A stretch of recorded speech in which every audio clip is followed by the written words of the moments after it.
I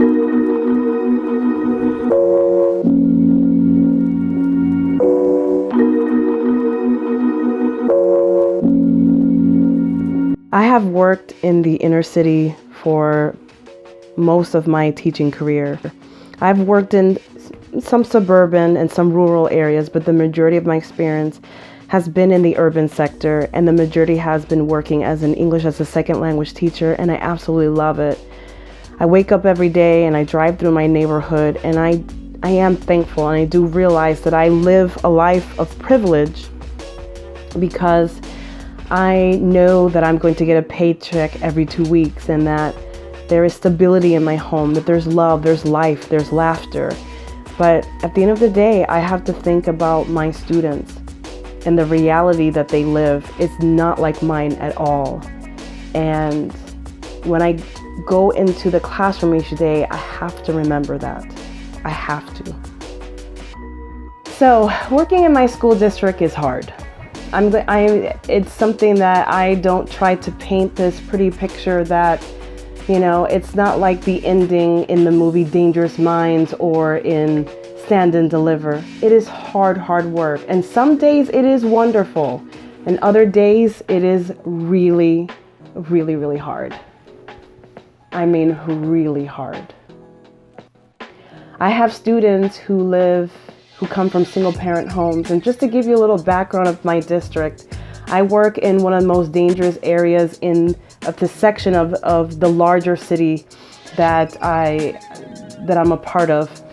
And most of our students are living either at or below the poverty line.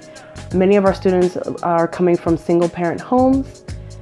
Many of our students are also homeless. And in terms of the overall demographic makeup, the majority of the population is African American. We do have a small percentage of Caucasian students. And then we have a variety of students who are from Puerto Rico, from the Dominican Republic, and from various countries in Africa. And then we have students from Asia, where it be Nepal, Vietnam, Cambodia. And we're serving all of these students, and I often ask myself, do my students see themselves in the curriculum that we teach them? Can they see themselves in what we have to offer? And oftentimes I must say no. And there are days where I get reflective. I mean, I reflect every day, but there's days where I get super reflective. And there were times where I would think that, okay, well, I'm just going to go to my favorite bookstore that I like to frequent, and I'll find the answer. The answer will be in the book, in some special book that will tell me this is what will it take.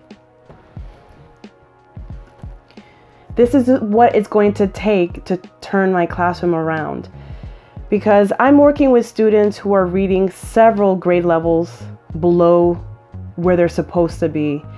And students who are dealing with a set of trauma and so much inconsistency in their home life that when they're coming to school, they don't even know how to negotiate the two.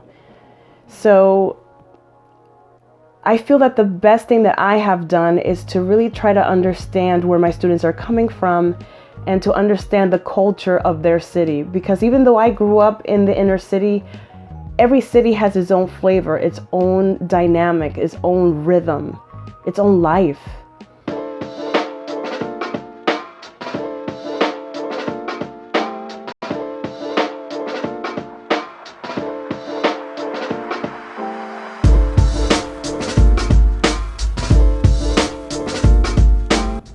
And I believe that in every city there's hope. Because in the city, you see people who have come from that city who are trying to make things better and create businesses and to change the narrative of what has always been told that this is what the city is going to amount to.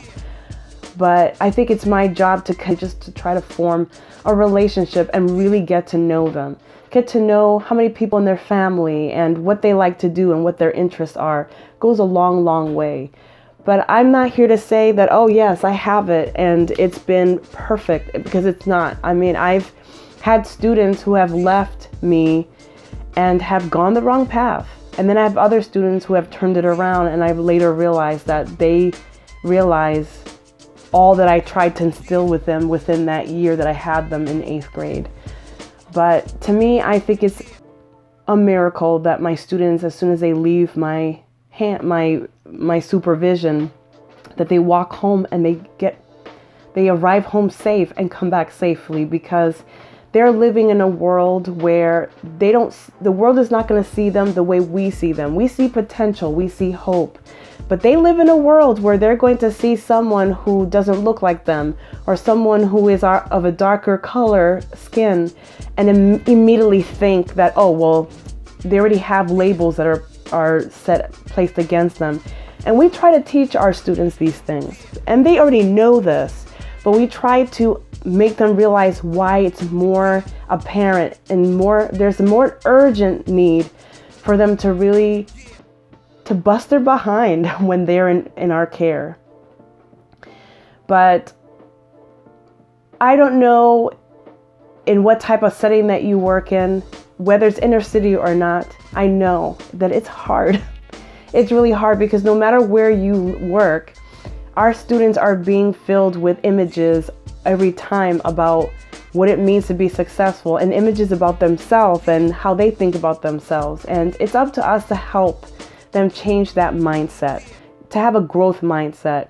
And I don't think it's just the responsibility of the school, the parents, the church. We're all into this together. It's everyone has a part in really helping our young people grow, because they're not just the leaders of tomorrow, they're the leaders now. And now we have to start instilling all of those things that we want them to become.